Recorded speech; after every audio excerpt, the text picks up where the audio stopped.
developing story. Kentucky Senator Rand Paul. Senator, good to see you. Thanks for being with us. Glad to be with you, Sean. All right, I guess it's a simple question.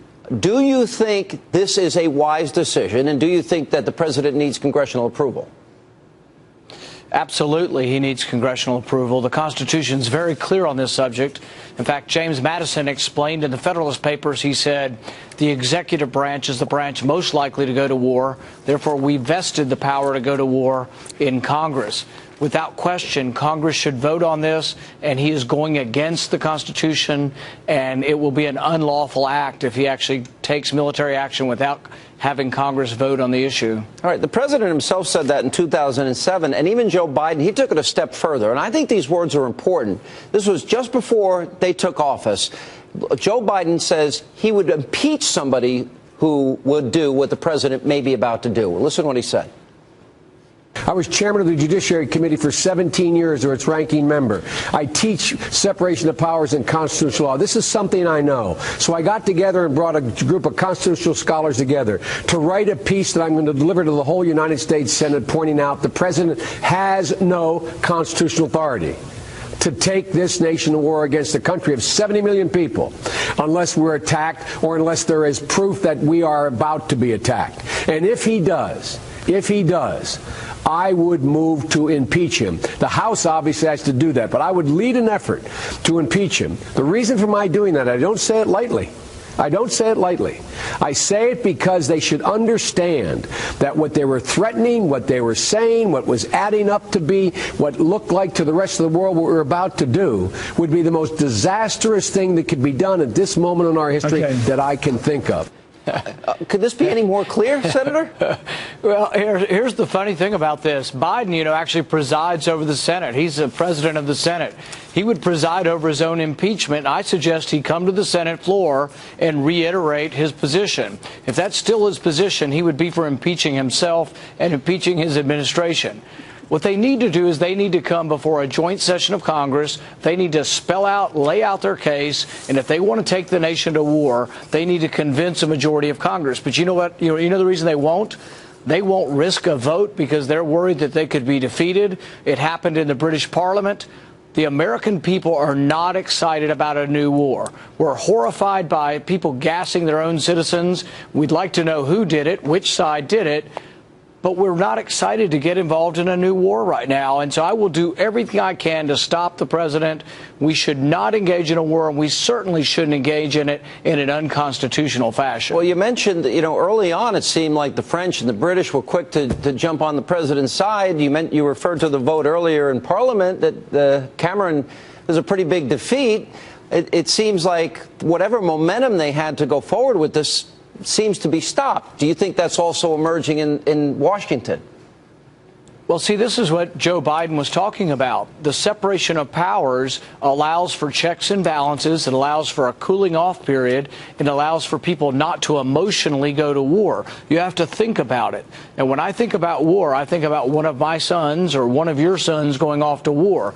We do have to fight on occasion, but when we fight, we should fight to win. We should fight for an American cause. I can't see fighting to impose Sharia law in Syria. I also can't see sending my son to fight with Islamic rebels against Christians. I also can't see my son going to fight on the same side as Al-Qaeda. There are so many ironies and unfortunate muddling nature to this that I can't see why we should get involved. And there are potential repercussions. If he launches this little piddling attack with a few cruise missiles, it won't stop chemical weapons, but it may well incite a gas attack on Israelis. I think it's a big mistake. I think that's certainly one consequence. It could even start an all-out war in the Middle East if the Iranians get involved, as they threaten to do so.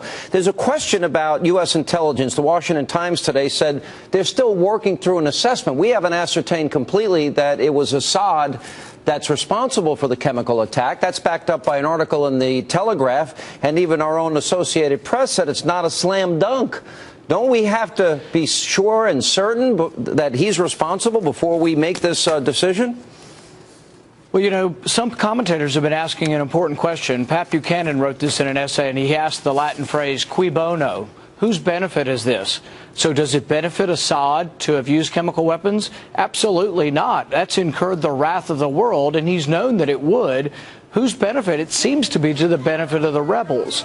So the rebels have every incentive to have used chemical weapons. I don't know who did, but I've been presented with no evidence yet, and I'd like to see the evidence before we go off half-cocked into a war. Yeah. Would we... If, in fact, the president does this, Dennis Kucinich said that we're going to be using the U.S. military to help, support, and back al-Qaeda. It seems a likely successor would be radical Islamists with al-Qaeda ties. Do you agree with that assessment?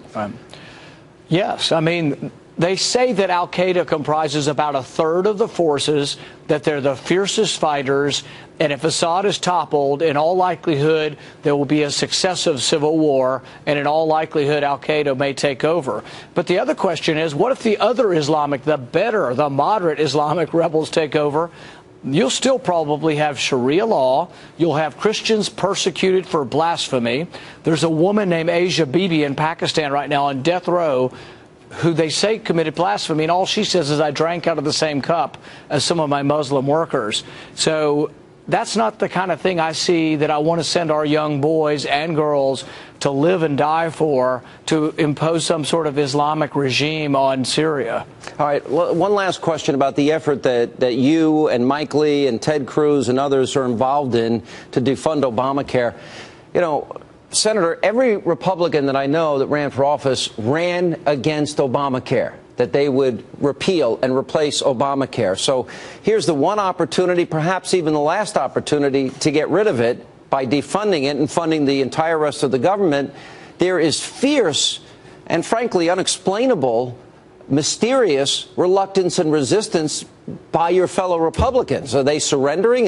You know, the term surrender caucus is being thrown around, and a lot of angry conservatives in this country that they're not willing to fight on this.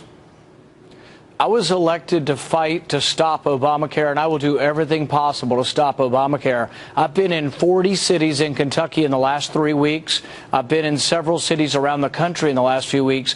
Every location that I show up, people come up to me and say, stand up. We appreciate you standing up against the president when he's wrong, and also against his health care law, because it's going to be a disaster for our economy. All right, Senator, appreciate it. We're going to follow that very closely, and I know you're going to be speaking. Is going to be a big rally, I guess, with the Tea Party Patriots. You, Ted Cruz, Mike Lee will be speaking on 9/10 in D.C. Thanks for being with us.